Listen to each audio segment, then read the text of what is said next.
All right, welcome back everyone for day 2 of our webinar about parametric designs for cloud application.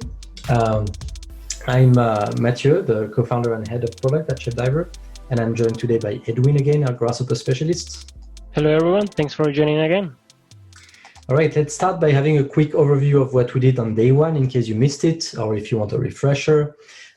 So we focused on optimization of your definitions for cloud applications in particular. So we reviewed 2 factors of performance. On the one hand, the computation time of the definitions, and on the other hand, the size of the output geometry, because this is a geometry that will travel between servers and clients in the application.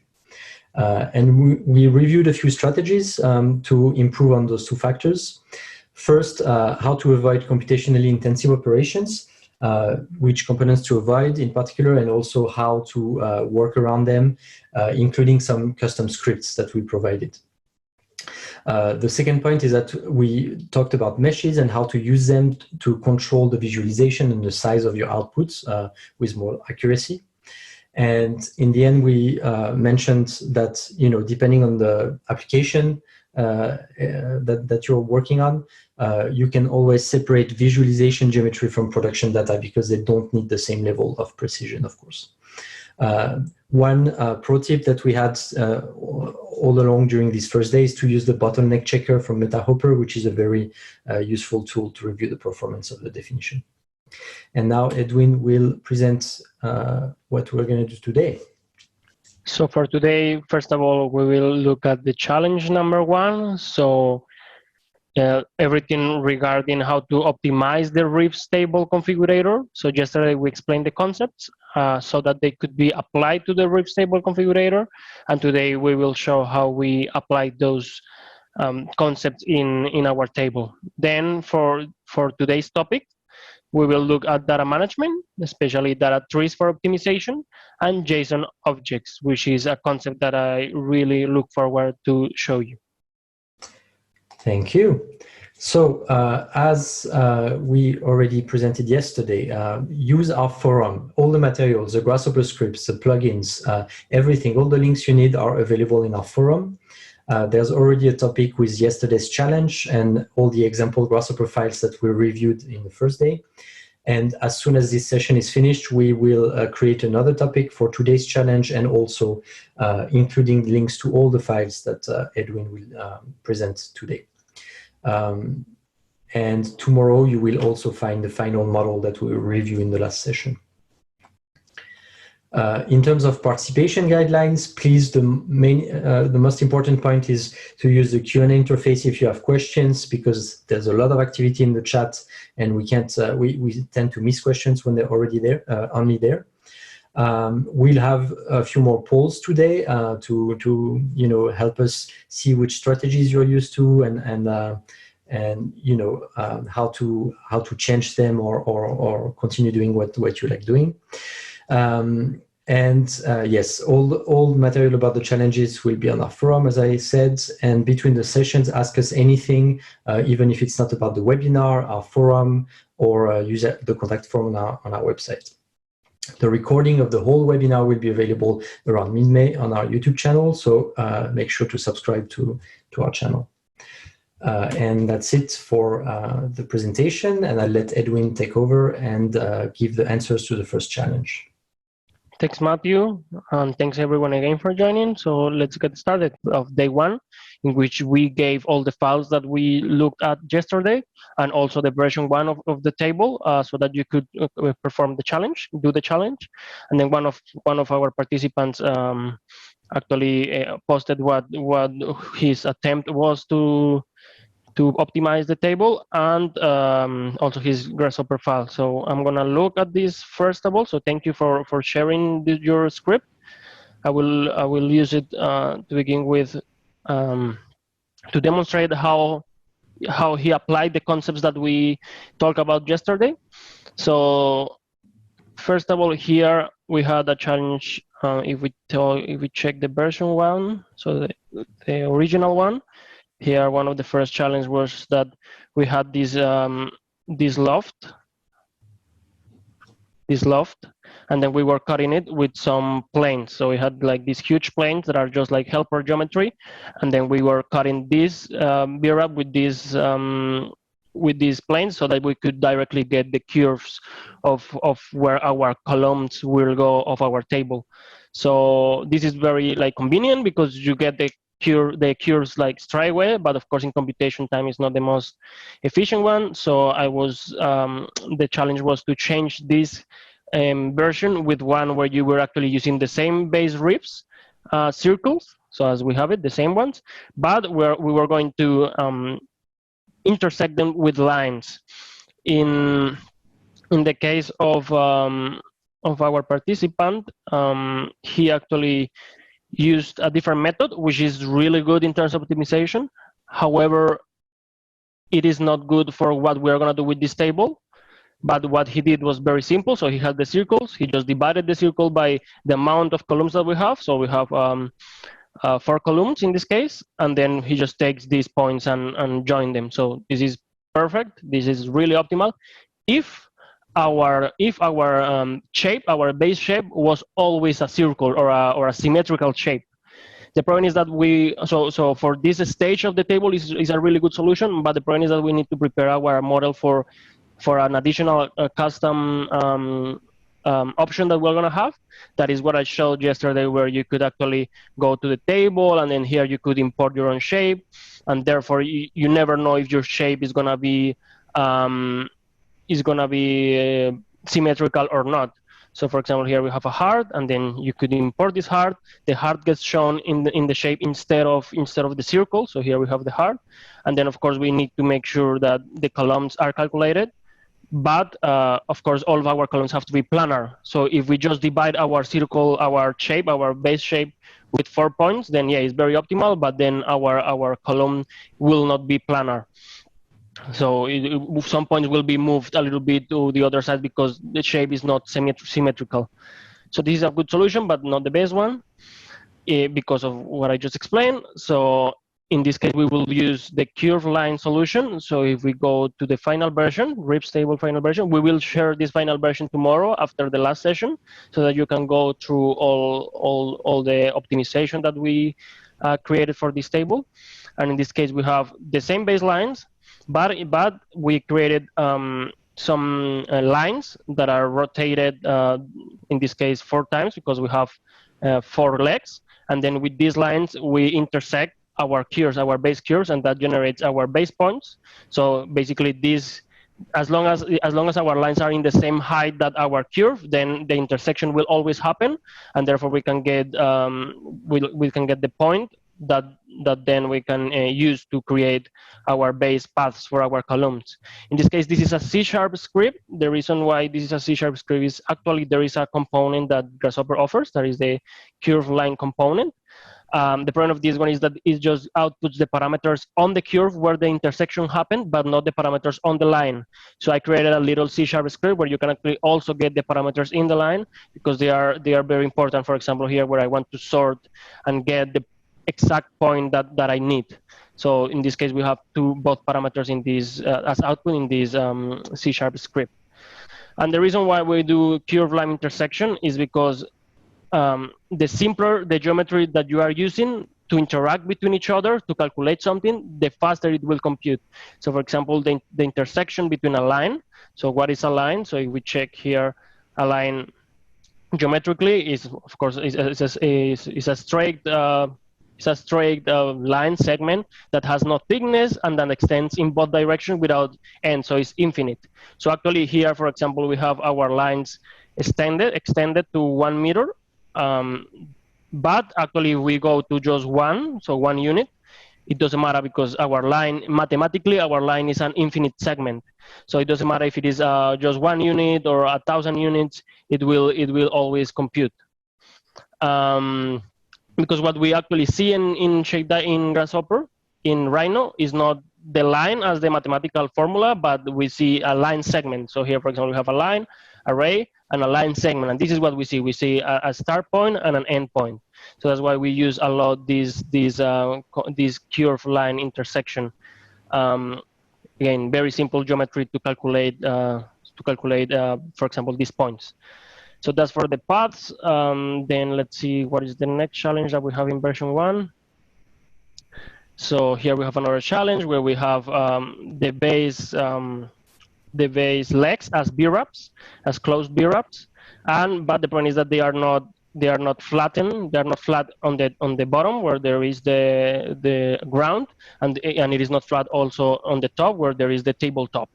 So we need to get that, and then in this case, for example, I just created a box that has the height of our leg, and then I just take the intersection, and then with that, easy we get the result quickly. But again, of course, this is not the most optimal way to create these legs. In this case, our participant, he took the base lines. We have them here. So basically, they are offset based on the column thickness, and then with that, he then used two planes. One that has the height of the tabletop, and another one that has the ground, so the XY plane basically. So in this case, we use this intersection, so all these curves, and he uses these planes. And here we have the intersections of these two. So this is a very good solution as well. So you can use a plane and then cut the curves with this plane, and with that way he gets just the section that is here it is, just the section that is flattened on the top and in the bottom. But there is even a better way to do it. So for example, here if we check, this is taking 71 milliseconds to compute. If we do it with the same curve line intersection, so here we have it, I believe here, yeah, curve line intersection, then we get pretty much the same. So here we have all of our lines. Let me extend them again because they are just infinite segments. So I have them like really small. Where they are, yeah. So here is the same. So we had, then let's put them to 1,000 so we can see them. And then that will actually compute even faster our intersection between the line and the curves. So that's the other one. And then, so let's check here. So okay, so as you can see here, we have these lines on the top and the bottom, and they take 6 milliseconds, whereas our curve plane is taking 71 milliseconds. So a plane is let's say a more complex mathematical expression than a line. Then therefore it takes a bit longer to compute. And with that, he builds from scratch the boundary of our leg. So here I basically do the same. I get the boundary of our leg. Here it is. So it's basically the same result. And then from here is that we can get the notches of our leg. So if we check at the end, no, but of our version 1, sorry. So if we go to version 1, here we have a part where we actually intersect the column B-wraps with the ribs B-wraps. And with that, we create all where our ribs will be fit with the legs. So this is, of course, a solid difference takes quite a long time to compute. And we can actually get all of these notches without even using these solid intersections. So in the case of our participant, he creates the rectangles where we have those notches positioned, and then we have our base columns, and with that he can do the same and generate the curves with these fittings with these notches for the legs where our ribs will be fit. So this is also a very good solution. He's using here the trim with regions component. But again, we use again the curve line component. So let's say we are using a lot this curve line component because it's one of the most efficient ones to work with. I believe I have it somewhere here. Yeah. So here I have our lines laid down and our curve. and then with that, I also get just the points that are like the last ones. So on the other side, that's why I have my line parameter here, so that I know that is the last point, the one that I want to get from my intersection between this line and this curve. And then with that is that we can actually create our curves in our curve for production, because this is basically for production, in a more optimal way. Then we need to make this geometry, a solid mesh. So in this case, he actually creates a VWrap. And then I'm not sure, I couldn't find it here. I don't know if I don't have the latest version, but here if we go to the forum, he actually show us that he has all of these. For example, we can see the mesh in the reefs. But it seems to me that he's using the mesh VWrap component, because the meshing is not really good. You can see that there is a lot of quads, a lot of triangles in our mesh that are not necessary. In this case, if we check our solution here, in the final version, we actually create this mesh from scratch. So column mesh, create Reef's production geometry, and for here, tabletop, creating Reef's mesh. So here we actually have our curves in one side, our other curves in the other side. So we get these holes in the middle. So here we have to use the boundary surface because we need to compute this hole in the middle. And then we, with that, compute a mesh for our tabs, let's say. And here we have the ones in the other side. And then we use here the component that we shared yesterday, the loft mesh component that takes polylines, and from those polylines generates meshing. So here we have one mesh, another mesh, the final one. I'm also here doing some texture mapping. We may talk about it yesterday, but it's not the main topic of this webinar. And then here I joined all of these meshes, and then I go in a more optimal way from some curves to an actual solid mesh. So if you go Control M, we can see how our meshing looks like. So we can see all the different quads, the different triangles here in our mesh. And if we check with the difference of this meshing, of course, is way more optimized. So just try to use, as we showed here in version 1, just try to use these components that we have here, that we talked about them yesterday. Try to use them to create meshes from scratch. So yeah, basically that's it regarding this challenge. I want to know if there is any questions so far, Matthew. Yes. Someone asked if you could quickly show the code of the curve line C# script. I'm not sure it's going to make sense. I think it's not so short. No, it's actually quite short. Yeah. But I have a new version in the final one. It's actually quite short. It's just that I'm also outputting my parameters of my line. So if I double click here, we can see here that I'm checking first of all if it is a line, because if my input curve here is a line, so for example the person who is designing this table makes the legs basically a line, then I do a line-line intersection instead of a curve line intersection. So it's even faster to compute, because a line-line is two mathematical formulas, very easy to compute a point intersection. So I make sure about that. And then if it is actually a curve, then is when I compute the curve line intersection. And with that, I take out points, I take out the parameters in the curve and parameters in the line. Mm-hmm. Okay. Yeah, we'll share the script as part of the definition. Yeah. Of course, right? It's already tomorrow at the end. I mean, anyways, I think I also share it in the version 1. Yes. But in this version, I actually have a better one, which has this checking that if it's a line or not. Because in the other one, I just have this part. Yeah. So yeah, basically, you will be able to have this tomorrow when we share the final version of our table. Mm-hmm. Someone asked about using the simple mesh component of Grasshopper. Yeah, this depends on what your geometry is. Simple mesh component. Let me go to the version 1 of our table. Depends, because normally simple mesh component takes, computes a mesh, but normally your input has to be also a simple input. See if I have something right here. simple mesh component. So that's the one that you're talking about. If we put this inside here, then as you can see, it generates a simple mesh.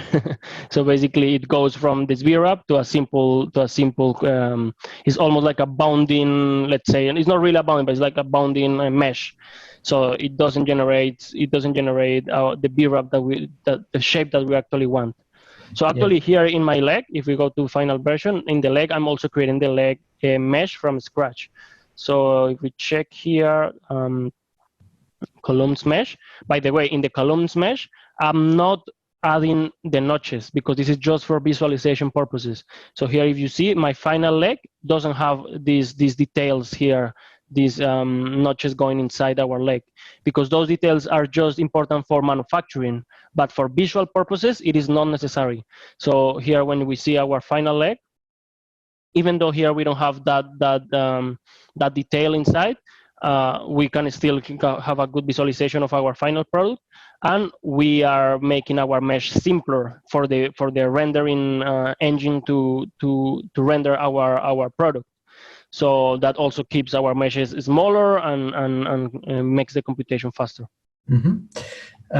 And the last set of questions, everyone is asking how you can show the time that each component takes, which is also part of MetaHopper, right?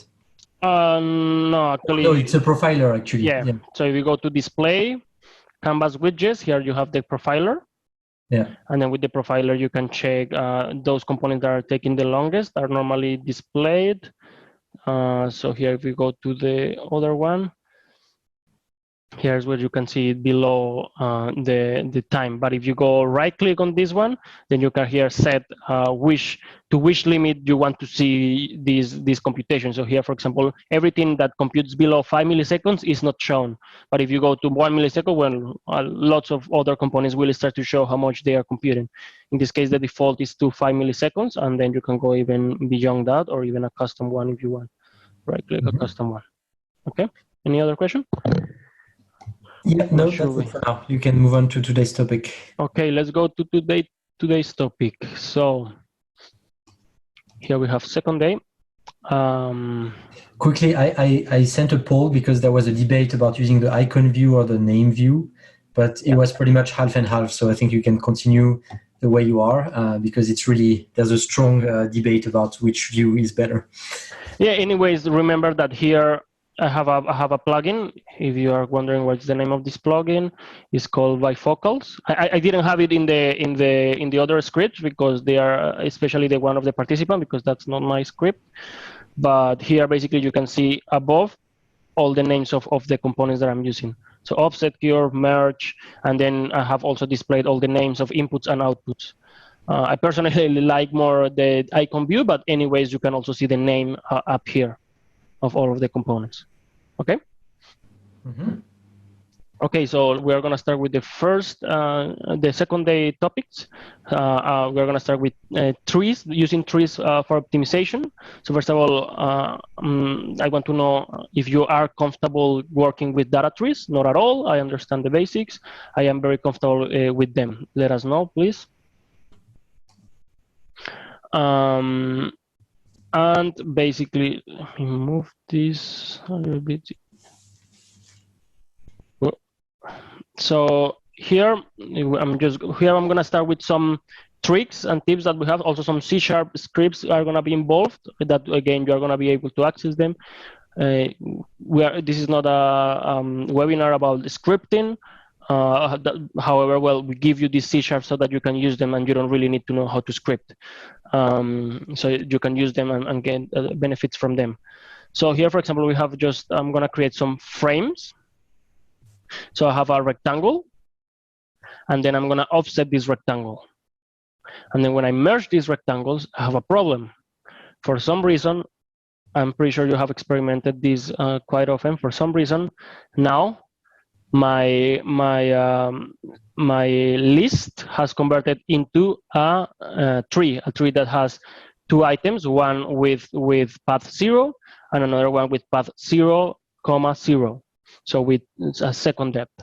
So this happens because our offset curve component adds an extra depth to our to our output. So for example, here if we check our input, so the rectangle, here our path is 0, whereas here our path is 0, 0. So our component, offset component, is adding an extra depth to our tree. So as you can see here, every single item that you have in Grasshopper, even if it is just, so we know that there is items, there are lists, there are a group of items, and then there are lists of lists. That is basically a data tree.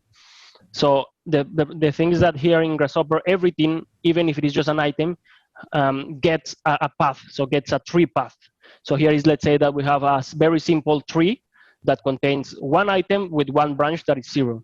And that's why when we input these two items, we have at the end a tree that looks like this, that has 0 and 0, 0. Then the problem of that is that then if I want to input this in my left component, then I'm gonna get nothing because my two curves are separated by these branches.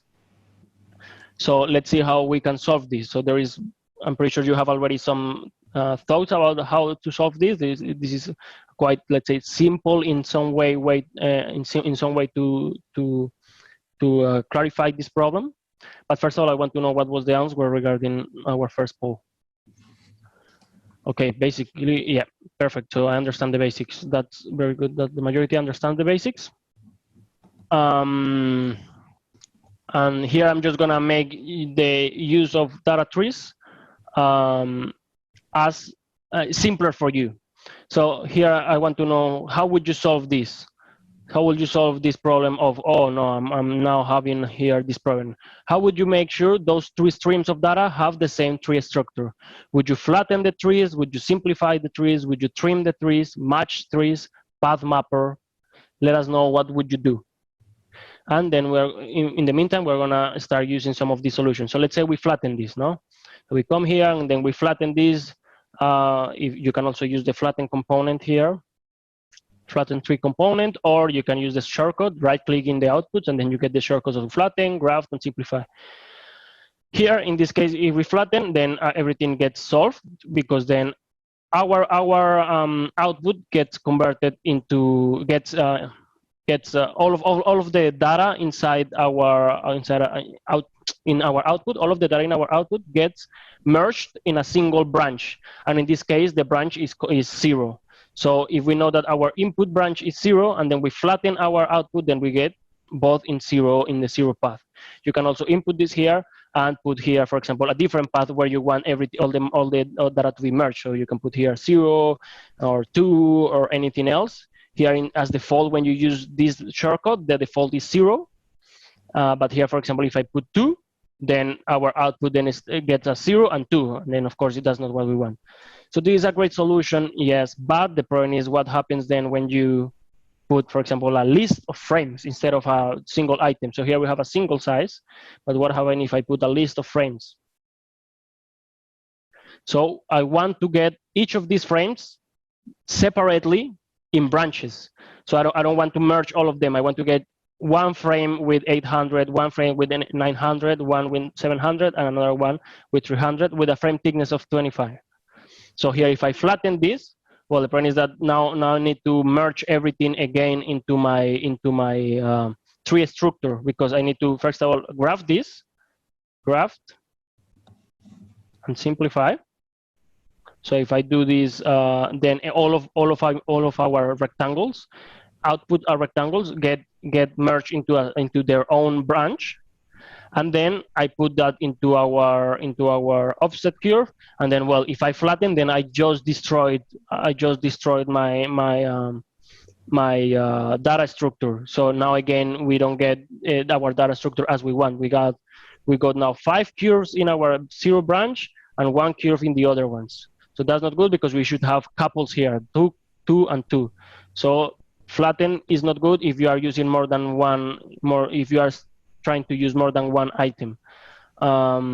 So here we could, for example, we need to, for example, simplify this, because again, this is adding an additional depth to our data structure. And then when we do that, then we get our couples, and then we get all of our frames in different branches. So that's So flattening is not a very good solution because if you are using different more than one item in your data in your definition.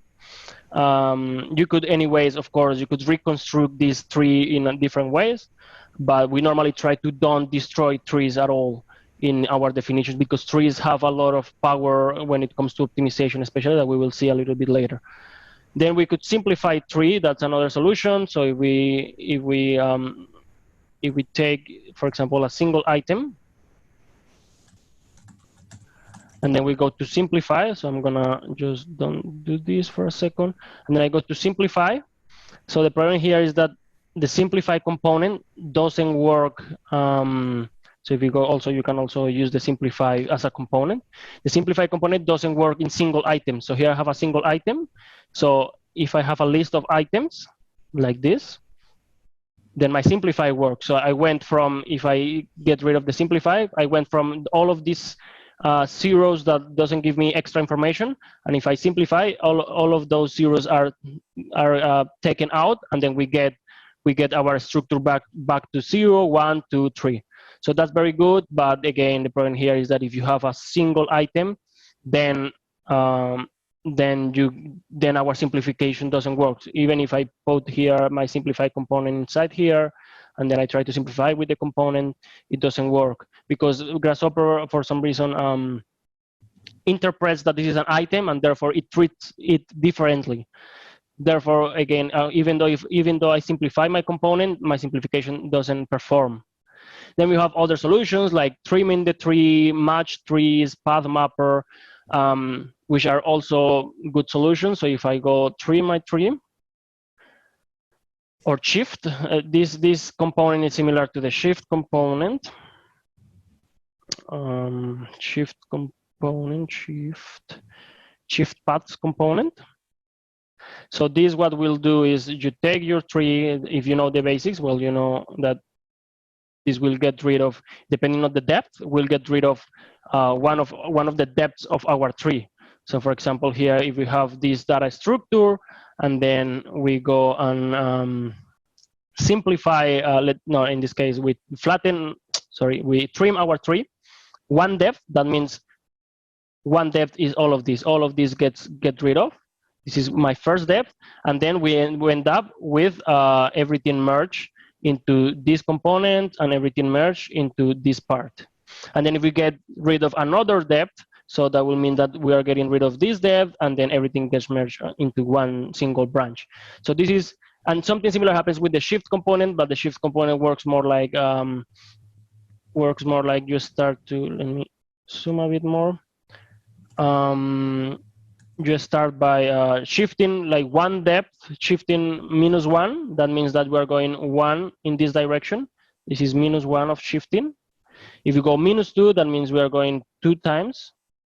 And if you go -3, that means we are going another way. So each shifting that you do, if we check here, is each shifting that you do here in the offset is moving one depth away from one way away from this side if you go -1, or to the other side if you go 1, 2, 3. The problem of these components, the trim tree and shift path, is that if you don't have enough depth in your tree, so for example, if I go here, let me put this a bit, yeah. If I go here, so here I could go -1, -2, -3. If I go -4, that will be -4. -4, it doesn't find anything. There is nothing here to go to. Therefore, our component will crash. The same happen with the depth. If I go that I want to trim 4 depths, then it will start to trim, and it gets to a point where, oops, there is no more branches to go to, no more paths to go to, and then our tree just doesn't output what we want. So for example, here, if I go, I have in this output, I have a depth of two paths. If I go 2, then my tree doesn't output anything because it says that it doesn't have enough depth to collapse our paths. So this is not good because, again, sometimes you may end up with situations where where just because this doesn't know how to handle this information, then our tree gets completely damaged and our data is not going through. So and then the last solution is, of course, the match path mapper, the path mapper component. This is a really good component. You find it inside here. You have this is called the sets tab, and then here you have the path mapper. And then with this, you can do all kind of operations. Like, for example, if you input that here, then you double click, and then you here can go, if I have a path with two depths, so A, B, then I want to get out just A. But the good thing of this component is that you can, first of all, you can do more of this kind of operations. I will show you later how. And but you can also add additional logic to it. So for example, you can go A, B, and then it gives you B, and it gives you A. Or you can go, for example, oh, but if I have a tree that has just one single depth, then I want to output the same depth, the same A. So in this case, our component will know how to handle information that comes in with two depths or with one depth, or you can continue down the road. So you can continue with 3 depths, 4 depths, so indefinitely. So this is really good, but again, if you have a situation where you don't want to take care of, oh, I don't know how many depths my paths have, then this becomes also not very constrained, because then if you never know, then you never know how many options you're going to put in your path mapper. If you want to know what other options you have for the path mapper, you can come to this blog post by Danny Boyes, and here you can see he has basically done a complete summary of what you can do with the path mapper. So inside here, if you click this, is a high definition image, and then here you can see all of the different things that you can do with this path mapper. So really good solution, but again, not very stable in some situations. And then is when our C# component comes. But first of all, I want to know what was the answer of our poll. Yeah, a lot of flatten, because the case you presented was, the fast way to do it is just to flatten, of course. Yeah, the fastest way to do it. Then if you add additional list and all that, then probably you would use a different situation. So let us show you now our C# component. So this C# component works similar to the trim component. So basically, you have your tree input here, then you have an index, and then you have a reverse Boolean operation here. So let me explain how this works. So basically, you have a tree. Then by index, we mean the index of the depth of your tree. So for example, here we have index 0, index 0, index 1, index 2, index 3. And then when the index, I mean that I want to trim my tree in the index 1. That means all of our paths are going to be trimmed here, and all of these will be deleted. So that works very similar to our trim component. The good thing of this C# script is that it doesn't matter if you tell it, oh, I want to go to path 4, where there is not path 4, where there is no depth 4, because it will add additional paths if it doesn't find the right amount of depth in your tree. So for example, here in our output tree, in this situation, so if we put again our list here, we graft here, so we get as output some of these paths are in 0, and some of them are in 0, 0. That means I have some of that with 1 index in our path, and some of them have 2 index in our path. So in this case, if I put that I want all of them to go to index 0, so that means this one, then it will trim everything to index 0. It doesn't matter that it doesn't have the right amount of like, for example, well, this one is okay, because this one gives us the right amount of all of them have index 0 in our tree. But if I go, for example, number 1, index number 1, I have to simplify here, I believe, and put this here. So it's just a way for us to forget about all of these management of our tree, especially when we are merging data. So here, for example, if you go to number 1, that means all of them are going to have 2 indexes, 0 and 1. So here we have 2 indexes. All of them have 2 indexes in their path, even though some of them have just a single one. So it doesn't matter which number I put here. So if I can put 3, it will put 3 indexes in all, well, in this case 4, because it's 0, 1, 2, 3, 0, 1, 2, 3. So four indexes in our path.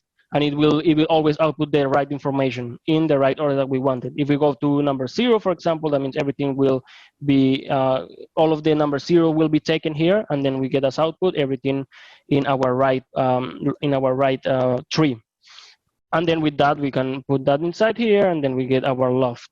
Then the reverse, what the reverse means is that sometimes you want to make the count in this way, or sometimes you want to make the count in the other way around. So instead of being this 0, 1, 2, 3, you want this to be actually 0, 1, 2, 3. So you're making the count from the other side of the path structure. So it's up to you depending on what situation you have. Like for example, I had this situation here where if I get rid of the simplify, I think, yeah, here the point is that our 0 is added at the beginning. So we actually want to get our path, but the one that is in the last part. So I could go again to number 0, but I could go to reverse true. So you will set to true. True, then everything gets counted from the other side, therefore we get again our paths in the correct order. So this is just a C# component that we use a lot, and that makes sure that when we merge data paths, it doesn't matter if I have here a single item. With a single item, it should also work. It doesn't matter that, of course, we know here that our simplify would go into 0, 0 and everything. It will always work and give us the information that we need in the order we need. And then you can use it, of course, as you wish. And then so that's a way to make your use of data trees easier. You can use this C# if you wish, or you can also have this component that is the filter tree component, C# script that we also created. So as we know, the filter component that we have in Grasshopper, unfortunately, it doesn't support input of trees in your gate. So in your gate, you can have 0, 1, 2, depending on the gate that you want to take from your stream. But unfortunately, it doesn't support trees. So if, for example, I want, let's put this again as a tree structure, and then sometimes I want from my tree the path in this tree, and sometimes I want in the other tree. So for example, sometimes I want this tree that contains just a single curve, and sometimes I want just the tree that has these 2 curves. So I can have here 0 and 1 as a tree, but I can also have a gate as a tree. So in each of my branches, I can give which path do I want. So of course here I could just create a list and I start to go that I want the first one to be true, false, then second one false, the next one true, or I mean depends. Of course you are gonna have a logic behind this picking of the paths that you want. Here for example we have just this random logic, then we put that into gate as a tree. And then that means in each of our paths, it will start to select, for example, in the first path, in the path 0, it will select the path that is in the true, in the gate number 1. And then in the next one, is going to select the one in the number 0. Then the next one is going to select the number 1 and number 1 again. And then when we go here to the output, then we get that some of them have 2 curves, some of them have 1 curve, 2 curves, 2 curves. So this is just a way if you need to sort, if you need to filter between trees. instead of because unfortunately this get component just takes here an item as input. So if I input here as this list, it will say that filter component can only operate on a single filter index value. So this is why we create this C# component where you can start to sort between paths if you need to do this, and then again you are going to have access to this C# component. And then with this, well, we have all the explanation regarding how to make your life a little bit easier in regards to the management of data trees, especially when you are merging information between different streams of data. So this is 2 C# scripts that you can use. And then we will go to the next step, that is actually to use those trees for optimization. So then is when it becomes like really interesting for you, especially the ones that are very experienced with data trees. This is the very interesting part. But before we get to that, is there any questions so far, Matthew? No questions so far. You can go on. Okay, perfect. So this is going to be the part that is going to be more interesting. So here we're going to create a pattern. So these patterns are normally very useful for if you are into the jewelry industry or maybe even the architectural industry. But these patterns are normally very useful for jewelry, you know, where you can put this pattern in a ring or in another kind of jewelry. So here in this case, we have some circles and some rectangles. So here we can check them at the end. We go to the top view. You have these circles that are randomly positioned. Here we have our population of points that they get converted into circles, and then here we have some rectangles.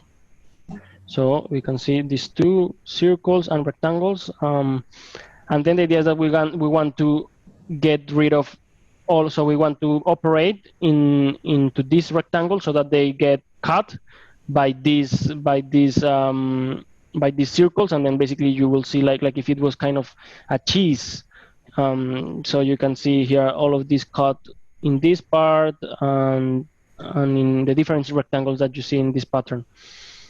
So I want to know, how would you do this? So let me maybe show an example here, quick example. If we take this circle here and then we take this rectangle here, this is what we want to achieve. So how would you achieve this? Would you use a region difference? Would you use a curve intersection? Or would you do maybe other solution? So the region difference is here. Region difference component. So here we have that option where you can actually input here the rectangles and the circles. So let me put this closer. Here you can put the rectangles and the circles. So we put circle here and rectangles here, and then that will be pretty easy. Basically, this component will give us the pattern that we want very quickly, in terms of like that we don't have to think more about how to make this more optimal. The point of doing this is that first of all, we're operating into 320 circles, and then we have here 16 rectangles. So when we do this, I'm going to activate this. Actually, it takes a while. So I have a screenshot here. It takes 41.9 seconds to compute. This one that is just taking these rectangles and circles in a raw way. So I just input this here and I get the result. This takes 41.9 seconds. This is option A. Here I have a cluster. That is option B. So if I put my circle here and my rectangle here, then I have a solution in 1.8 seconds. Then I take the result, and then is the same result that I will get here. But then inside this cluster is where the magic happens, let's say. And inside this cluster, first of all, we use the same region difference, but instead of just putting the information directly, we first of all take our rectangle and we check for collisions with our circles. So we take our circles and we check for collisions. So collision 1 many. So I check each of my circles with all of these rectangles. And basically, as output, I get whether there is a collision with this rectangle or not. So I get true or false, etc. And with this, I get a data tree, a tree output. And in this tree output, I just have the circles that are relevant for each of these rectangles. So here, if I go to the first branch, I have to simplify this, I think, yeah. So if I simplify this, and then I take the first branch, then that means these are my circles that are relevant just for my first circle, for my first rectangle, sorry. If I go to number 1 or number 2, number 1, here number 1, number 2, and number 3. So here this collision computes way faster, and it let us know which circles are relevant for this rectangle. And in that way, I input those curves grafted into a tree in my rectangles, and then the circles that are relevant to each rectangle in the curves be input. And with that, instead of taking our component 41 seconds to compute, now it's taking just 1.3 seconds to compute. Now we can do even better. So here, again, I'm using, instead of putting everything together into a complete single list, I'm separating everything into branches, and therefore each branch is being computed separately, and therefore I have a fewer amount of items to compute on, instead of having all of these 320 circles computing at the same time. So that's why data trees here are relevant. Now we can do even better. And that's the last one that I have here, where I actually put it even below with just almost 600 milliseconds. And then if you go inside here, of course, we are going to see even more things going on. So here is where you have to have into account that all of these components of region difference, solid difference, and all of them are, again, as we explained yesterday, very good when you are in the design process. But when you want to create your online application, it has to be a quick computation. And therefore, even though you're going to take more time in thinking about how to make this faster, this will pay off when your online application is ready. Because even though it took so much time for you maybe to think on how to make this faster, now your geometry is computing super fast. So in this case, for example, I'm using, again, the same collision that we use in the other one to group all the circles in the relevant ones. But instead of using the region difference, here I never use the region difference. I'm using this curve intersection, curve intersection.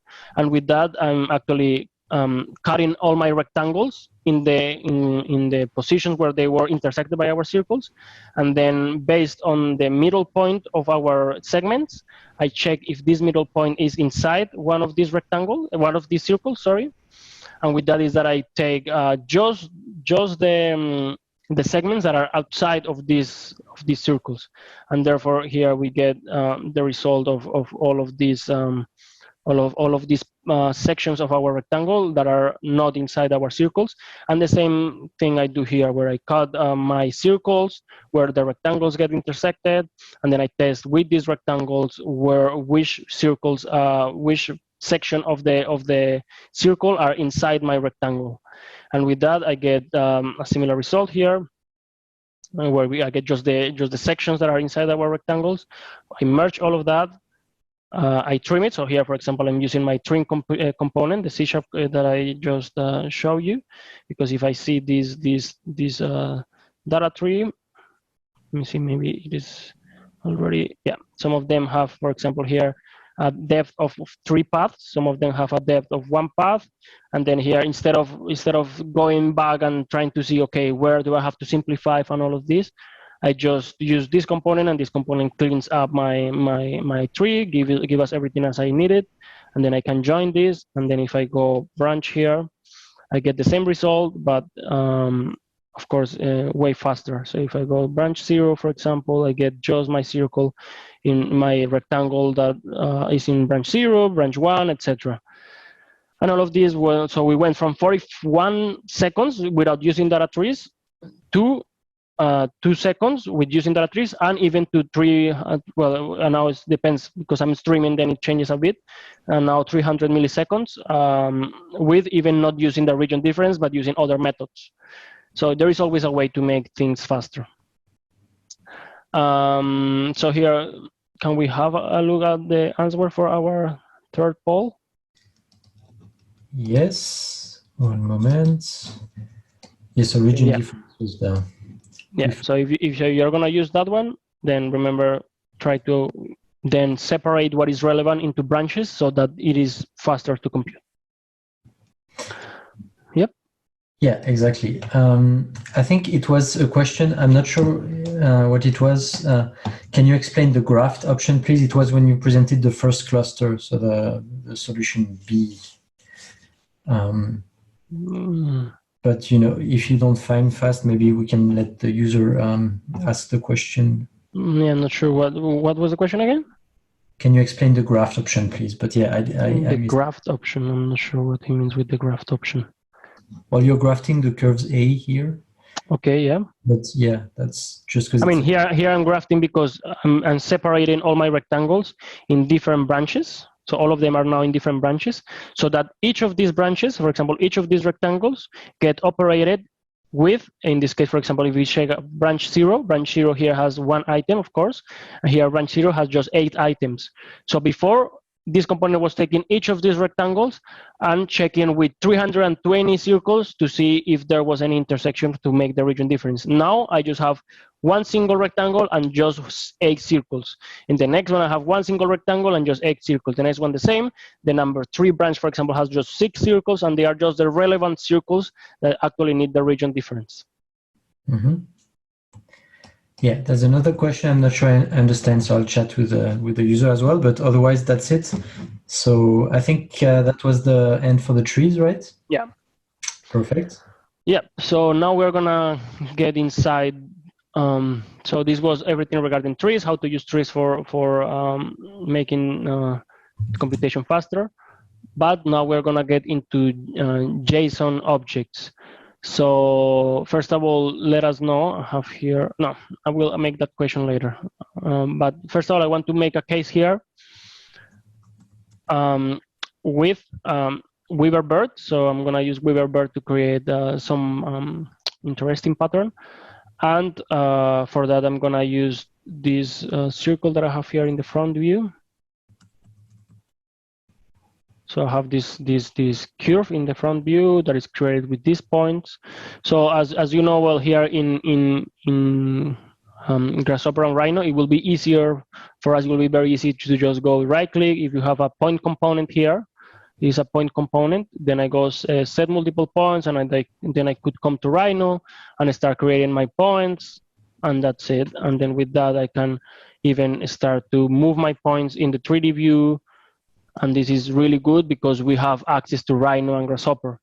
But with our online application, we have to think of how to give access to this power to our end users on the other end of the browser, on the other end of our online application. So they don't have access to this very high interaction with creating points and moving them around, or any other geometry that you can easily create here with Grasshopper and Rhino. So in this case, for example, the first option that you could do is create some sliders. So that means that they will have access to some sliders in the menu, and then they could start to tweak each of these points independently. Here, for example, I have X and Z coordinate. All of them are in the same Y coordinate. So that's why we have curve location 1, and then I have all of them in the same coordinate. And then with that, I create a list of points, and with that, I create a curve. So let's say that now I want several curves of these ones because I want to loft over them. So if I create copies of these ones, another one here, and another one here. So I can continue on adding more and more curves so that I can have more interaction of how my pattern looks. So if I go that this curve is in location 0 in my Y coordinate, in my Y axis, then I go to the next one that is going to be, I don't know, 100, for example. So here we have this one, here we have the next one. Let's put it actually to 200. And then you have the last one to 400. So with that, you can get all of these 3 curves. And I can merge these curves into a list. So here, basically, we're kind of having a list of lists, because I have a list of curves which contain a list of points. So basically a data tree. And then with that, we have 3 curves that then we can put into our loft component that we have here prepared. And then this loft component and then we mesh it, and then we used some Weaver components, Weaver picture frame component, Weaver mesh thickness component. So picture frame will create this frame inside our quads of our mesh. So if we go Control M, Control M here in Grasshopper, you can see all of the quads, and then that creates a frame inside these quads. Then we make our mesh thicken. And then with the cool component, we make it even, we make it softer. So we create this interesting pattern. Then here with the settings that we showed yesterday, the mesh settings component, you can start to tweak how big your circles are. So as you can see here, you can tweak how big they are. And then here, of course, with this, you could start changing some of your curves. So for example, this one is the second curve.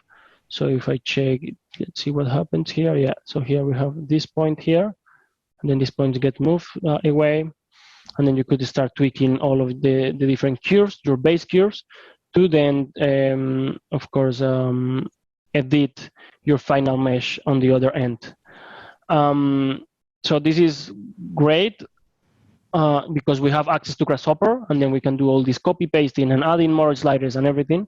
But first of all, it starts to get messy because, of course, now we have all of these sliders that we have to control.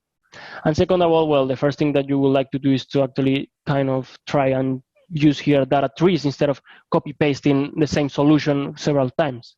And that's one of the questions that I have here. How do you normally manage definitions that need to be reused several times? Do you copy paste components several times as we just did? Do you use clusters or do you use data trees? Please let us know. So in this case, for example, a quick way to make this even faster would be to actually use the end-one component, and then actually take all of our points list and put them in different branches. So in the first branch, in the second branch, and the third branch. And then also with our Y component, so we will take all of our Y inputs into a single list. Here we have one, here we have the second one, whoop, and here we have the third one. So here we have everything into a list, and the other ones into a branch, into a tree, sorry. So with that, we can create all of our curves with a single data tree structure. So you can start to compress your Grasshopper instead of having all of this copy pasting. So I want to know, do we have an answer for this, Paul? Yes. So use data tree, so perfect. So this is normally what we would normally do also inside ShapeDiver. Using clusters is also a solution. Please always try to never do this copy. I saw that some of you copy paste. Please try to do never always the copy pasting, because basically you are not taking advantage of the power of data trees. Basically, because with data trees you can replicate the same operation several times without doing this copy pasting. And then we normally use clusters if there are operations that need to be done in different parts of our definition, but they actually generate a different result. So I don't know, some mathematical operation or something very generic that you can use several times. But if it's something more like this, where you actually get always the same result all the time, then we do use data trees. So this is great for us, but how do we know? How do we make that our users in our plugin, in our online application, can access all of this power? So then is when JSON objects come. And then for that, I need to know, do you know what a JSON object is? Yes or no? Please let us know. So we will basically create this same structure that you see here, but by using JSON objects. And what is a JSON object? So if we check here, a JSON object is a JavaScript. So it stands for JavaScript object notation, and is normally used to interchange information between online applications. So in this case, we want to interchange information between our Grasshopper and our online application. And for that, we use this JavaScript object. So you don't need to know JavaScript as the programming language, but you just need to know how a JSON structure works, so that you can interchange information with your online application. So a JSON structure is very simple. You can recognize it by curly brackets. So these curly brackets that you see here and here, that means that that's an object that starts in this position and ends in this position. And then this object has some keys, as you can see here. Some keys are some attributes. So the attribute name, the attribute age, and the attribute car, and then some values. The value John, the value 30, and the value now. We inside Grasshopper, we can create the same kind of structures. Here I have one example. So we have a JSON that starts here and ends here. And we have 3 attributes: company, city, and team member. So if we go to ShapeDiver, inside ShapeDiver, we have this JSON tab where you have different components that you can use to work with JSON objects. So first of all, I want to know what was the answer in our poll. Yeah, so a bit like last week, most people do not know what a JSON object is, so you can continue explaining like you do. Perfect. Perfect. So, so again, a JSON object starts with curly brackets, ends with curly brackets, and it has some attributes and some values. In this case, of course, this is not that relevant for us because it's not geometrically related, but it's a good way to start explaining what a JSON object is. And then when you go into the JSON tab, here you can have something different components. The first one that you would use here is the one called ShapeDiver JSON parse. So you input this panel, which is a string, is text. It's just simple text. You put that into the JSON input. That JSON input is as you can see, is text. But as output, we get an object. So we get a JSON object, because the problem here is that this is for us, it's just text. It's nothing that we can read with as a JSON structure. So with this JSON parse component is that we actually convert this text into a JSON object that we can start accessing. So if you look this into a panel, it looks pretty much the same. But internally, its data type is different. So now we don't have a text, we have an object. And then we have something called ShapeDiver JSON access. There it is. So this needs as input an object, and then it needs as input also an address string. So in this case, an address string, that means the attribute that you are looking for. So for example, in this case, I'm looking for company. So I want to know the company. So if I put this into the address, then it gives me as output ShapeDiver. Company ShapeDiver. If I go city, then it gives me Vienna, and etc., etc. You can, of course, copy paste this and then access different kind of attributes that you want to access with different panels. So I can access company, and at the same time I can access city. So I have company here and city here and company here. Now our JSON structure can start to become more and more complex. So in this case, now we have company, city, but now we have team members, and now we have country as a list.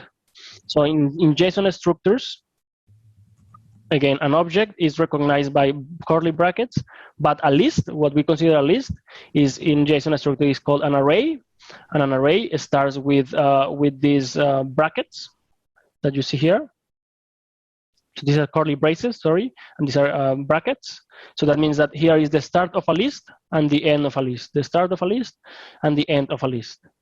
So if we go and access this again, so we convert this into text to an actual object, then we can access, for example, team members. And then team members give us as output a list, because that's exactly what this is a list with 3 items. Let me put this even bigger. We don't need it right now. So we have here team members, and we have here as the output a list which says the names of the team members, So in this case, is some of the team members of ShapeDiver.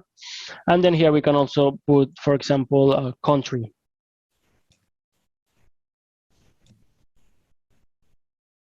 And then with that, we also get a list here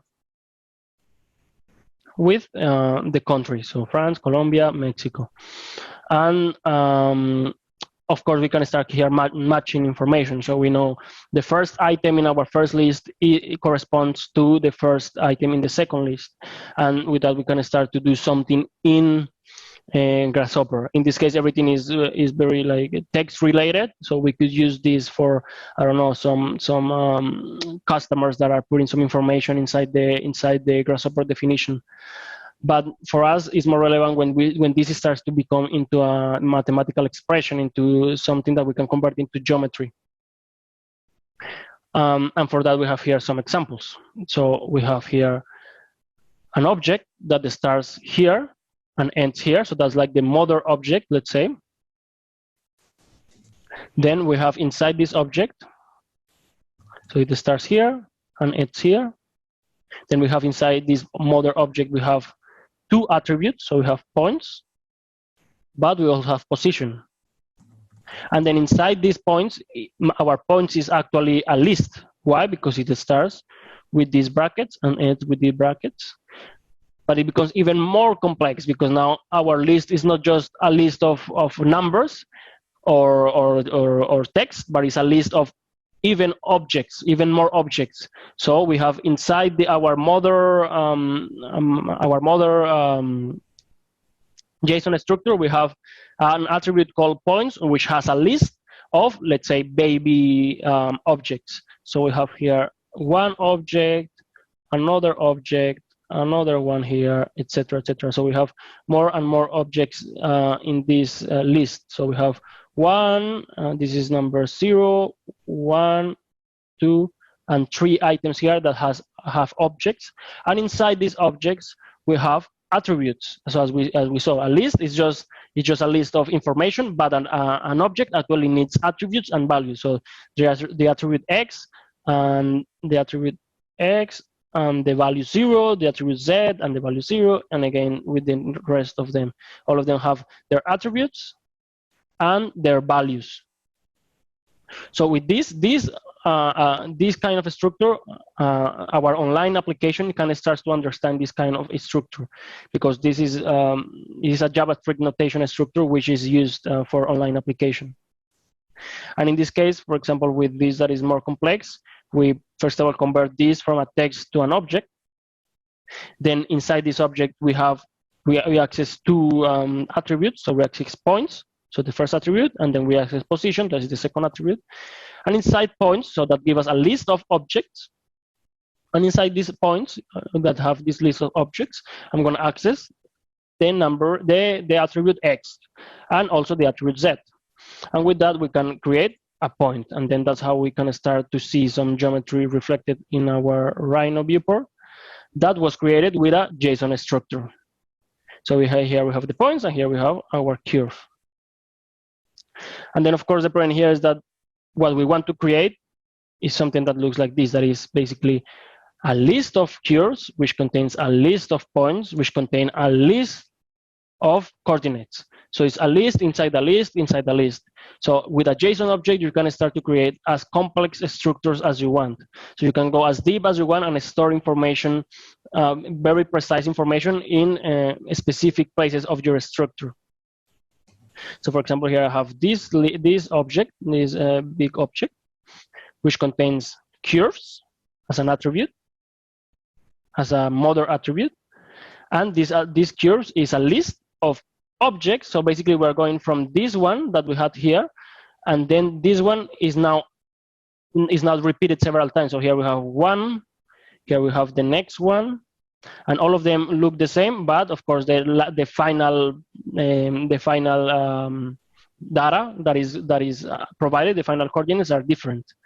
So all of them have here we have 0, 1, 2. I think we have 3. 0, 1, 2. Yeah, we have 3 curves descriptions, which contain points, which contains also a position, which contains coordinates. So here when we go and convert this from a JSON structure to an object, we can then access the curves, and then we can access the position from this curve. So you know that inside these curves we have the position and points. So we access first the mother curves, then we go to the next one that will be position and points, position and points, points and position. And here I'm accessing my JSON in a different way. So how you would access this in normal JavaScript, in a normal JavaScript object that you are using in an online application, is you would create, let's say, the address, the specific address of where your object is stored.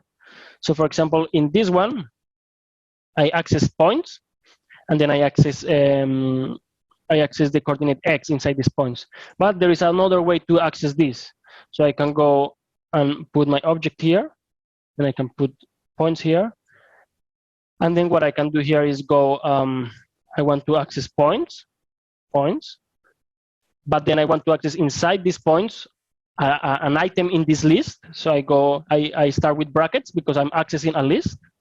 Then I go which item I want. Let's say that I want item 1.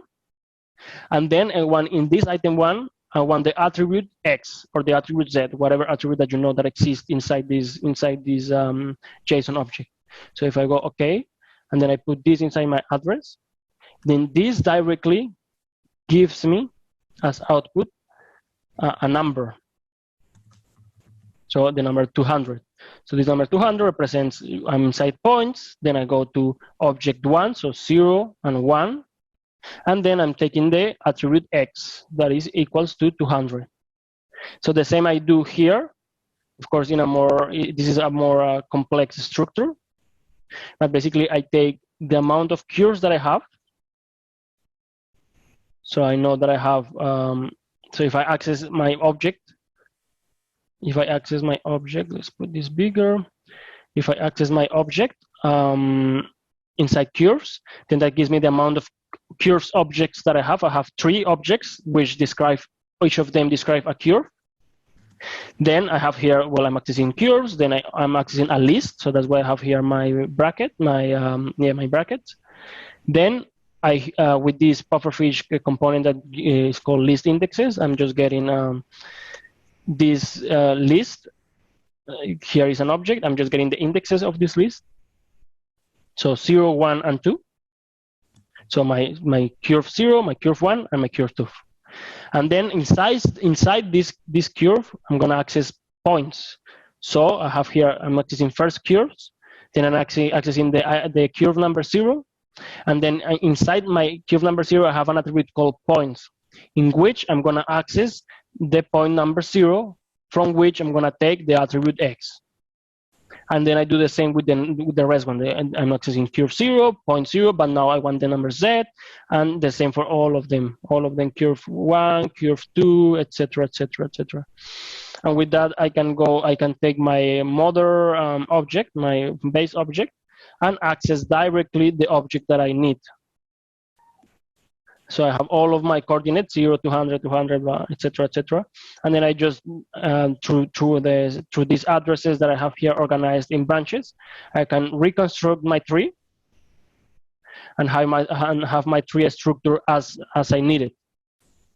Here, for example, I'm using the numbers to point component, with a mask that is XZ. So if you don't know this component, is inside here.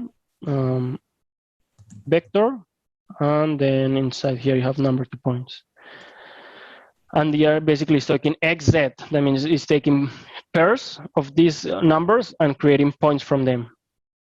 So if we check this inside the 3D view, so we get all of them here in the same location, because right now they look the same, but I believe my Y is different, so my position is different. Yeah. So here I took my position in another part of my JSON. I took my position. I do the sum up of these points, and then I get my curves. And with these curves, I can start doing whatever I want in Grasshopper, of course. Like, for example, like we did here, where you can actually create a loft, and then from that loft you can create this kind of mesh.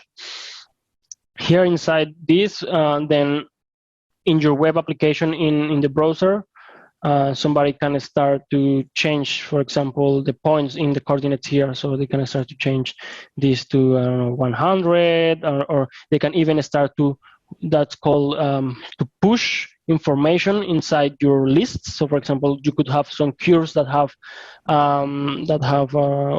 in this case 1, 2, 3, 4 points we have in this list. They could start to push more information, and they could start to add even more points. So they have the freedom that we have here in Grasshopper. That is, we can copy paste something and add an additional point, add an additional curve. They can start to push whatever information they want, and basically your definition becomes very generic, because then now whoever is in charge of the development part, or if you are the one that is in charge of that, then you can start sending information in this format as you wish, with as long as you want, with as many attributes as you want. And tomorrow we will see how you can send this text to your online application, because right now we have this in a panel that we can put here in Grasshopper, but we need to know how we take this from a panel to actually text that actually I can interchange with a browser, with an online application. So tomorrow we will see how we will change this from a panel to actually an input that you can get inside your online application. And then of course with that, for example, if we check our table, we have here different points in our control points that we call, and these points actually live inside a JSON object. So this JSON object actually, I could start to push more points inside my JSON if I wanted to, inside my online application. So I just out of my mind, I could imagine here to have some plus button, for example, in the middle of these 2 points, and then somebody could click in this plus, and then they get an additional control point that they can start to play with. And all of that is just possible if you are working with a JSON, because again, basically you give complete freedom to your online application to be able to send as much information as you want in this format. The only thing that you have to, of course, have in common between what you are doing in Grasshopper and what you are doing in your online application is that you have to have the same structure. So you have to come to an agreement. If you are not the web developer and you are working with a web developer, then you have to come to an agreement on how your JSON structure looks like. So how it's going to be called this? Is it going to be called curves, or is it going to be called differently? Are we going to put this in a list of objects, or are we going to put this in a list of just numbers, for example? And then after you have...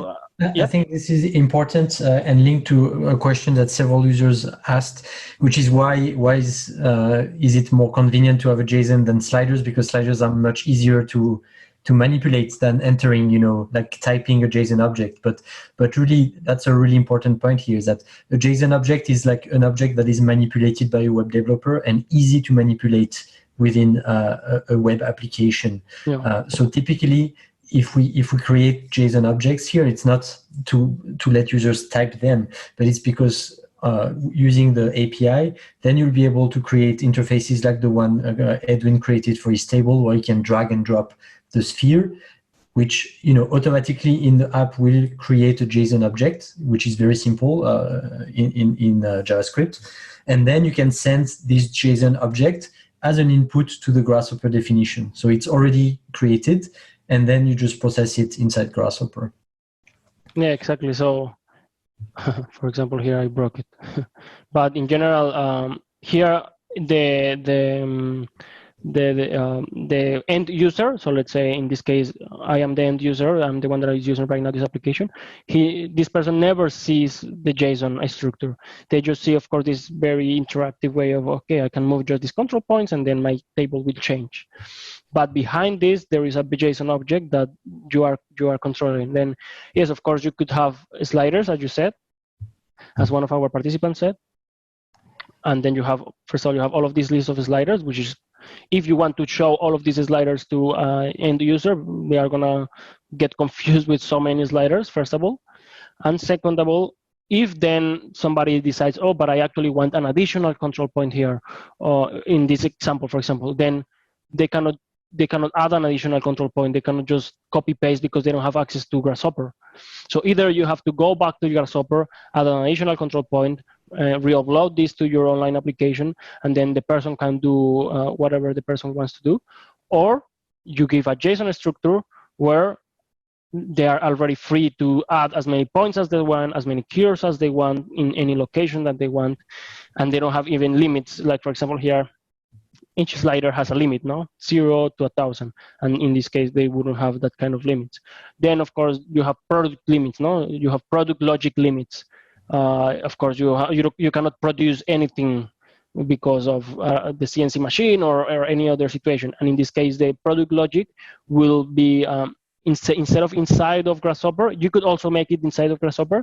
We normally recommend that the product logic goes inside the web application because in that way you never have to touch your Grasshopper. So your Grasshopper is done in a way that is creates the correct geometry output, but it doesn't restrict you in terms of what you can do. And then in terms of product logic, if you cannot produce a huge table, for example, then you will restrict the client, but in the website side where you won't give the possibility of these points to be moved, for example, too far away or too tall or too depending on the product logic that you have for whatever application you are creating. Mm-hmm. Exactly. So let's take one last question, which is going to introduce the very last point. We have 3 minutes left. Let's try to finish almost on time. Can you generate the list automatically, the JSON object with a list of points by drawing the points in Rhino? So by drawing in Rhino directly, no. I mean, someone could write a plugin that just converts a list of points to a JSON object. But that's the last point, is that JSON objects, you can take them as input of your Grasshopper definitions, but also send them as outputs of the definition for the web application or for the cloud application. And we have components that help you build these objects easily instead of just typing the entire object in a panel. And Edwin will present those now. Yeah, so for example, here in the JSON, we have something called the ShapeDiver JSON construct component. So we already saw the parse, the access, and then we can see the construct here. And basically here, you can give a pre-existing object. So I could give, for example, this pre-existing object. I have it here, this one. This is my pre-existing object. Then I could put data. This data can be almost anything. I will show you which kind of data you can put here. But for example, I could put a point here. So let's put a point in the 3D space here, and then reference it in Grasshopper. So you go point, set 1 point, and then I can put this point inside the data input. And then I need to, just like that, it will create the point information inside my object, my pre-existing object. So if we check our final result, we get. We have to put the address, I believe. So if we go inside, for example, test point, then it will add an additional attribute to our object that is called test point, and that contains the coordinates of our point. So if I start to move my point around, then our JSON starts to change. So this is created automatically, my JSON structure. Of course, I don't need, for example, a pre-existing one. So I can put this as empty, and then it just gives me an object that contains just this point, and that's it. But I could have, like, for example, a cube. We have a cube. A box in this case. Domain box, for example, I can add a domain box here, and then this will automatically convert this box from a box to an actual object. So this object now is going to tell me, well, it's going to put it inside test point. So let's put test cube, for example. So it's going to put this inside the test cube input, and then is in attribute, and then it's going to give me that this is type box, this is data, and its data is this is the plane that contains this origin, this x axis and y axis, and the extensions of our box. And then you can do the same with other kind of geometry here, with a nerve surface, with a curve, and then it will convert this directly from this geometry to a JSON object that then you could, for example, output to your online application. Somebody yesterday said that you could, for example, use Grasshopper just as a way of processing data, but actually create the geometry in the web application. That's an option.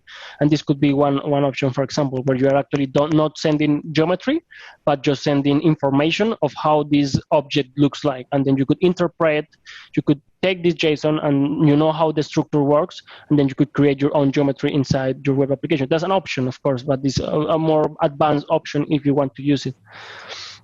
We will show you tomorrow how you can output this information to an online application. So right now, everything is inside Grasshopper, but tomorrow we will see all of these input and outputs components that will allow us to connect all of this information with the actual online application. Yeah, and that's it. And basically here, you can also use the same method that I explained here. Yeah, here where you can actually have the address, the specific address where you want this to be added. So you have cures, you have 0, you have point. You can use the same kind of logic here for the address. So I believe I will go test 0. Then that's gonna create, instead of creating just an attribute called test curve, it's gonna create a list, because I'm saying that test curve is a list by adding these brackets. That means that it's a list. And then in my item 0, in my test curve, is gonna add this box. So I could have, for example, here 2 boxes. They have to be in different branches, because here you have to put as input a tree. So if I input this here and then I graft it, and then I give different addresses for each of them. So each of them one is in branch 0 and another one is in branch 1. So if I say that I want my first cube in item 0 and my first box in the item 0 of my array of my list test curve, and I want the next one to be in number 1.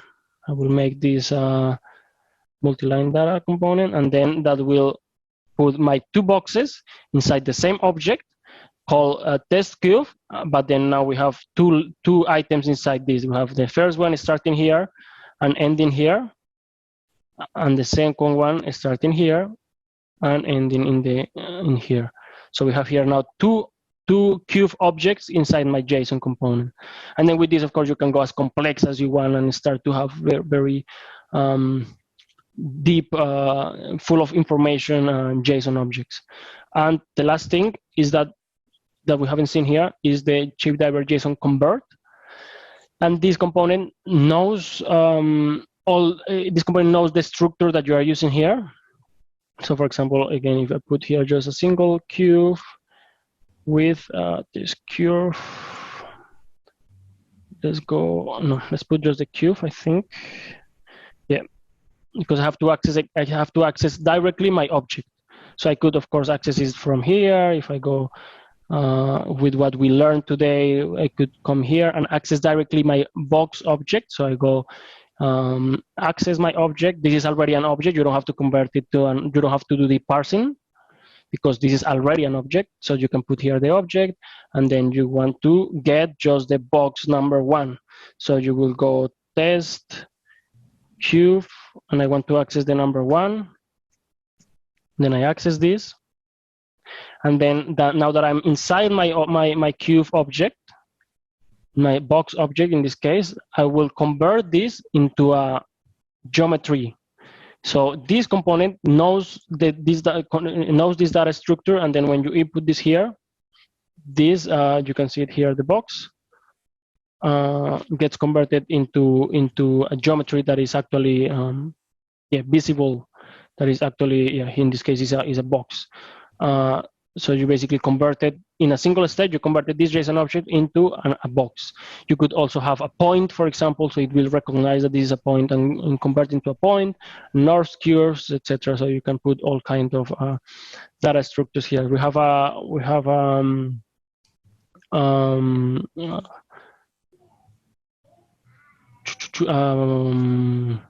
you call it, a definition, where we actually show all of these demo models. In demo model is not in random.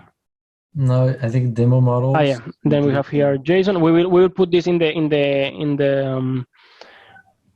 the forum post of today, so that you can actually get this definition. And then in this definition, we actually show you different type of information that goes from point, for example. So here we have a list of points, and then this list of points here gets converted into a JSON. Then then we take here this same object, and then we add a number into this object.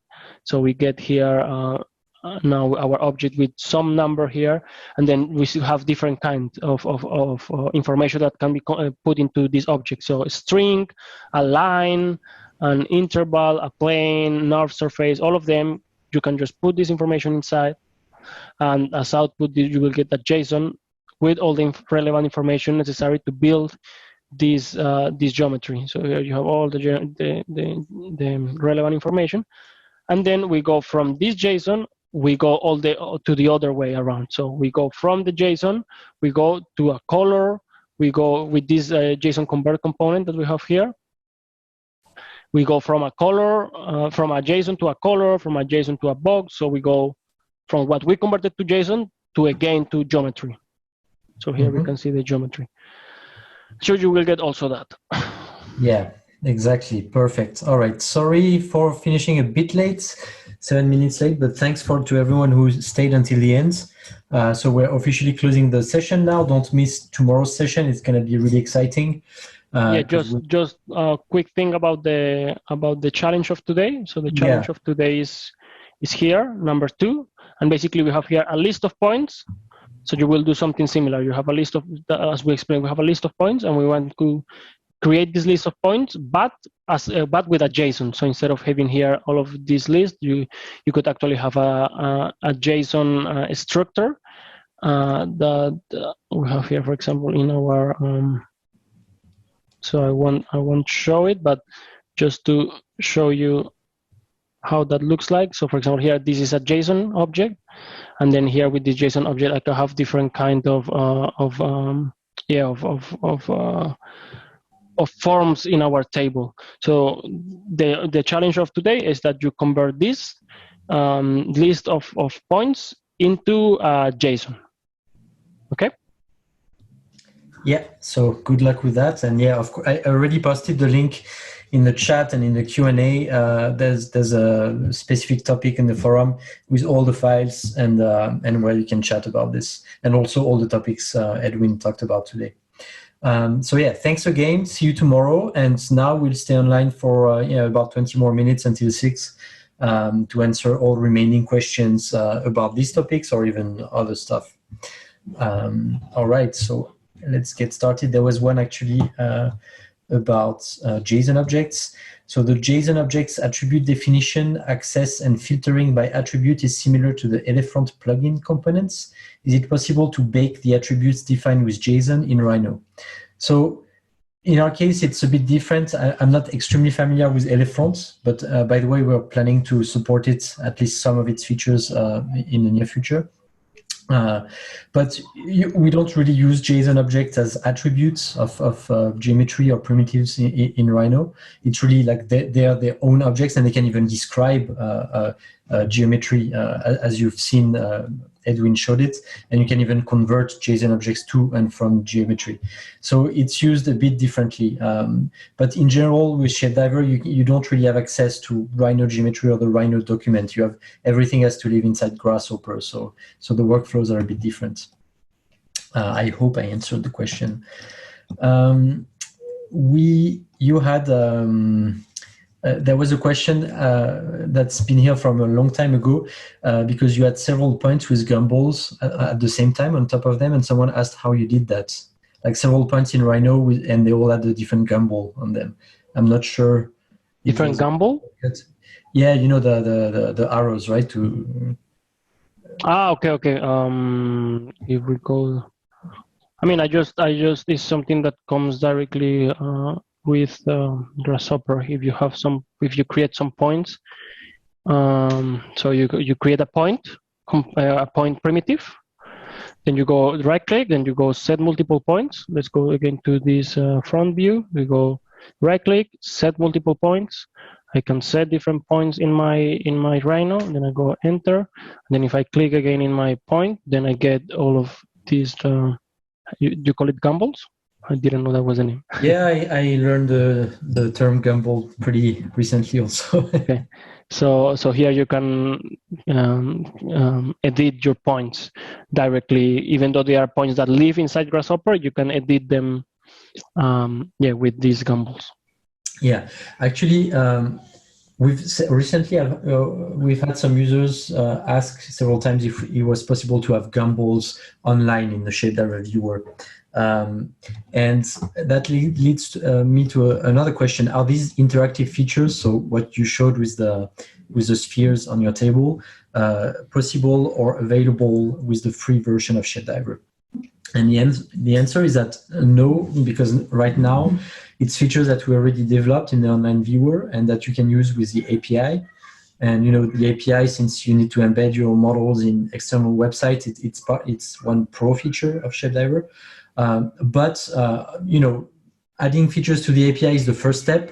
But then we tried, of course, to bring them to Grasshopper so that you're allowed, you're able directly in the Grasshopper plugin to define this type of components. So, for example, a gumball component is something we're thinking about. We could add it so that you can just define a gumball in the online viewer and then grab its location, from the Grasshopper definition directly.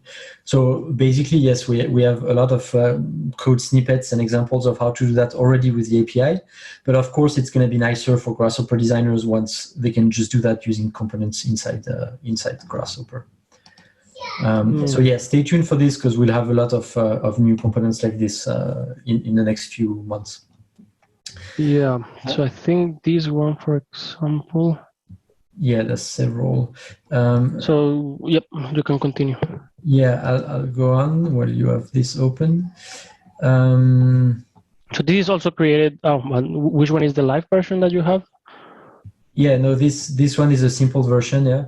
Yeah, simple. This one is a simple version where you can. This is done with Grasshopper and ShapeDiver, where you can actually move points and then you can edit the polyline. But there is a more advanced version.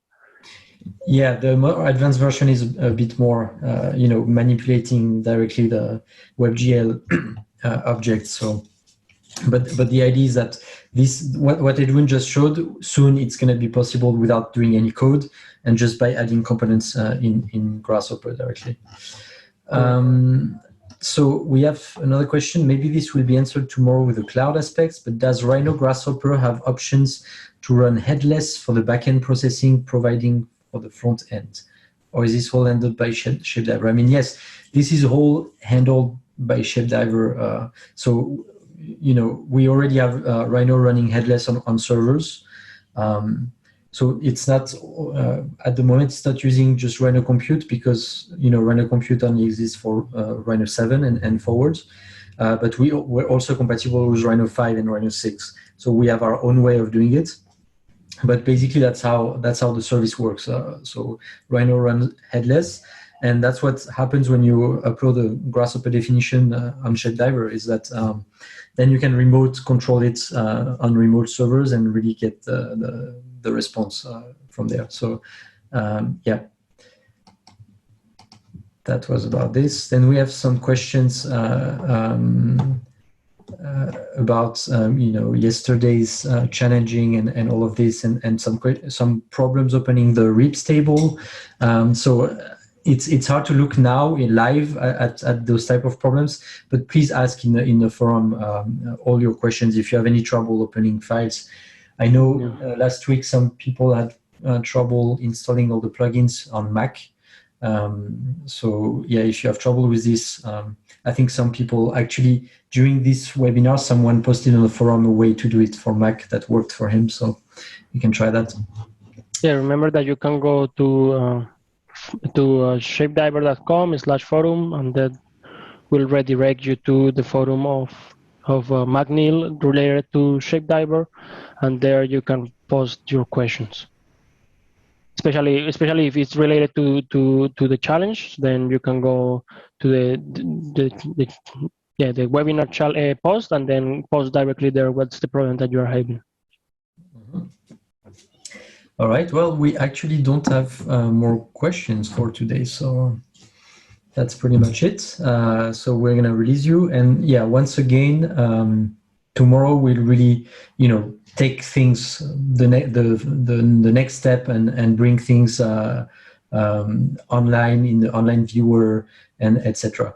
Just as a heads up, because a lot of people asked last time how to use the API of ShapeDiver, and this is not really the topic of the webinar, so we'll have probably another webinar in the near future and also a lot of video tutorials. But yeah, we'll focus really on the Grasshopper side of things for this webinar. And yeah, and by the way, I had another question about this, which is that we don't talk so much about ShapeDiver specifically in the webinar. And that's kind of the idea we had, is that we want to provide general principles to help you optimize files in general, and especially for cloud applications. So it's not really strictly related to ShapeDiver. We wanted valuable content for everyone. But if you want something that's really ShapeDiver specific, how to use, how to get started, how to upload your things, how to make the best use of ShapeDiver, we might have a specific webinar about this too, but you can already go, and Edwin, maybe you can show it, but you can already go to the YouTube channel, and actually we used our lockdown periods that's started a couple of months ago already, to upload a lot of videos. So we have a lot of tutorial videos. There's one series to really start from zero, and another series published by Edwin with a concrete example of building a table configurator using ShapeDiver. So if that's what you're looking for, really just spend some time on our YouTube channel, and you'll see that we have a lot of stuff. You go to youtube.com/ShapeDiver. And that's it. That takes you to the ShapeDiver channel where we have different tutorials that you can look at. For example, we explain lots of the concepts that we're explaining right now, or you can also go to shapediver.com/blog, and in the blog we have some basics that you can also, some blogs that we talk with some basics, and that we have with some basics that you can also have a look at, and work on improving your skills for creating these online applications. All right. Well, see you guys and everyone tomorrow for the last session. And have a good day until then. Thank you very much for everyone for joining. And remember, tomorrow we will connect all of these to the actual online viewer. So right now we've been all the time in Grasshopper, and now we will start to connect everything with the outside world. So see you tomorrow to learn how to do that. All right. Bye-bye, everyone. Bye-bye, everyone. Thank you for coming.